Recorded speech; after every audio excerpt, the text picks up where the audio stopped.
मुरादाबाद में कंपनी बाग स्थित पंचायत भवन में छू ले आसमान संस्था द्वारा 11वां वार्षिक उत्सव बड़ी धूमधाम से मनाया गया, जिसमें बताया गया कि 11 वर्षों में अपने किए गए कार्यों की समीक्षा पीपीटी के माध्यम से सभी के सामने प्रस्तुत की गई। कार्यक्रम में भगवान श्री राम की कथा बच्चों द्वारा प्रस्तुत की गई, जो काफी मनमोहक थी। इस दौरान संस्था के सदस्यों ने समाज के ऐसे कई गंभीर मुद्दों पर भी प्रकाश डाला। कार्यक्रम में संस्था द्वारा नए विचारों के साथ अपने स्वयं सेवकों के साथ आने की गतिविधियों के लिए संकल्प लिया गया। इस मौके पर मुख्य रूप से शहर के गणमान्य लोग उपस्थित रहे।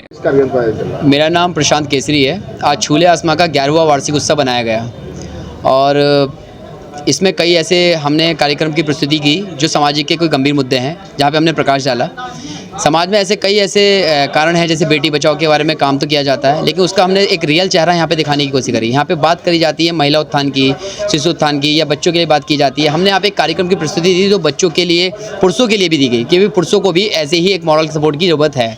दूसरा, हमने आज 19.5 मिनट में एक रामायण एक्ट दिखाया। वो रामायण एक्ट बहुत ही ज़्यादा सुंदर और प्रभावशाली था, जो भी हमने भगवान राम का एक जो संदेश पूरे समाज के लिए होना चाहिए वो हमने देने में सक्षम हुए। और हमने एक पीपीटी के माध्यम से 11 साल की अपनी जर्नी दिखाई, जिसमें हमने ये दिखाया कि किस तरह से हमारी छू ले आसमां संस्था कार्य करती है। इसमें हमारे कम से कम 1000 के ज़्यादा वॉलंटियर्स काम करते हैं हमारे एनजीओज़ के अंदर, तो जिसमें अलग अलग क्षेत्रों पे करते हैं। उनकी हमने एक डिस्प्ले दी। दैन हमने उन लोगों को भी श्रद्धांजलि दी जो कहीं ना कहीं समाज का एक हिस्सा तो थे, लेकिन अब इस दुनिया में नहीं रहे, तो उन लोगों को भी हमने श्रद्धांजलि दी।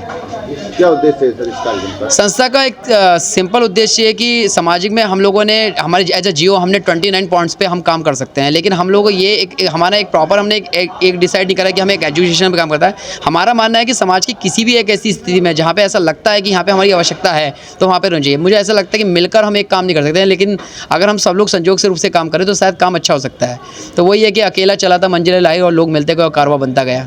श्री राधिका स्वीट्स प्रस्तुत करते हैं अपने प्रतिष्ठित मिष्ठान के 5 अलग अलग प्रतिष्ठान, जिनमें मिलती है गुणवत्तापूर्ण शुद्ध देसी घी से निर्मित मिठाइयाँ और मिलता है शुद्धता का विश्वास। तो आइए राधिका स्वीट्स पर और लीजिए शुद्ध देसी घी से निर्मित मिठाइयाँ। हमारे प्रमुख प्रतिष्ठान है राधिका स्वीट्स, माँ वैष्णो देवी मंदिर के समीप छठी कला, राधिका स्वीट्स रेलवे पुल के पास कोसी कला, राधिका स्वीट्स मंडी समिति के सामने सौंख रोड मथुरा, राधिका स्वीट्स धौली प्याऊ मथुरा और राधिका स्वीट्स श्री कृष्ण जन्म स्थान के पास पोथरा कुंड मथुरा।